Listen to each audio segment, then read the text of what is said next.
Hi guys! So welcome back to my channel. So for today's video, it will be a second haul. Pero magkaiba siya sa previous haul ko. Yung haul ko before kay more on clothes. Ipapakita ko sa inyo yung mga sapatos na nakaukay ko sa thrift shop. Itong mga sapatos na nabili ko ay galing doon pa rin sa bangkerohan. Mostly doon ang mga tambak ng mga ukay-ukay. Nabili ko to last year pa. Itong mga naukay ko ay mga collective shoes na. So without further ado, let's jump into the video. First item na ipapakita ko ay itong Nike Cortez H. Yung parang neon color. Parang vintage lang siya na Nike Cortez. Wala siya yung parang metal dito. Hindi lang siya guys, ganito. Second item na nabili ko ay itong Kappa shoes. Yung first na nakita ko to guys, alam ko na nabibilin ko siya. Kasi, as you can see, parang siyang Balenciaga na shoes. Pero, ang highlight ng shoes na to ay itong sole niya. Yung parang cookies and cream. Yung parang dot-dot. Yung parang galaxy. Ito siya guys. Basic lang siya, black and white, na kapa. Hindi ko nga niya alam kung meron ba talagang kapa na shoes, pero ito na yun, kapa. The third item is itong Nike Presto. Binili ko lang to kasi alam ko na magagamit ko siya kasi pang running naman siya. Tapos basic lang din yung color, tapos maganda pa yung quality.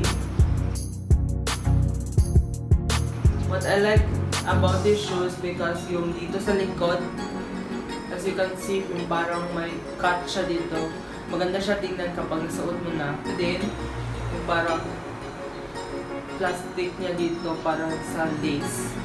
Maganda tingnan. Color niya, vibrant pa rin. So, yeah. Ito yung third item na nabili ko. Nike Presto. Fourth item is Puma.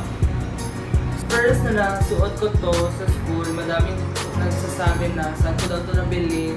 Bili ko lang to sa Ukay-Ukay. Madami din gusto kasi suede yung texture niya. So it's a Puma suede na gum sole. Ito ay line up sa Fenty by Rihanna. And what I like about this because yung sole niya ay makapal. Ang cons lang nitong shoes ay madali lang siyang madumihan kasi yung suede niya madali lang talaga siyang madumihan guys. Yung pagka-suede niya madali lang madumihan. Pero madali lang man din siya linisan. So, ito yung fourth item. Puma suede. So, the fifth item is Nike Air Max 97. Ito yung pinakamahal na nabili ko sa Ukay-Ukay. Kasi yung before na napakita ko na item sa inyo, around below 1K. Ito is around more than 1K. Nabili ko. Gusto ko nito kasi yung dito niya, yung side, yung parang line, is reflective or reflector or static yung dito niya. So, kapag nasilawan siya ng ilaw, magre-reflect yung side niya.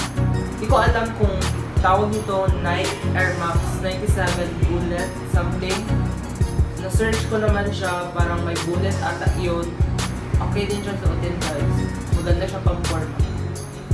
Last but not the least na item na nabili ko, at ito din yung pinaka-favorite ko na nabili, very comfortable siya suotin, ay itong Adidas Easy 500.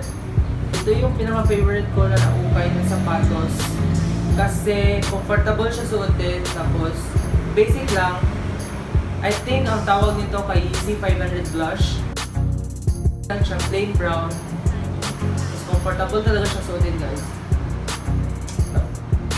Last item na hindi sa akin, ito ay sa pinsan ko, hinirap ko lang, ay itong Adidas Yeezy 350. Hindi masyado ako fan ng Yeezy kasi medyo ayaw ko ng structure na dito. Pero comfortable naman siya suotin, bagay din siya sa mga formahan. Ang ayaw ko lang talaga is yung dito niya.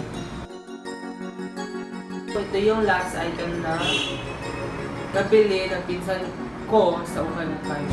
Adidas Yeezy 350. So I guess that's all for today's video. Thank you guys for watching. Pakita ko sa inyo yung 7 items na nabili ko sa Ukay-Ukay. I hope you like this video.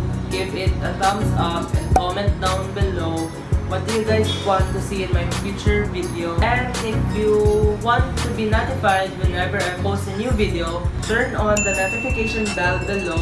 So I guess that's all for today. See you guys in my next video. Thank you guys for watching. Bye!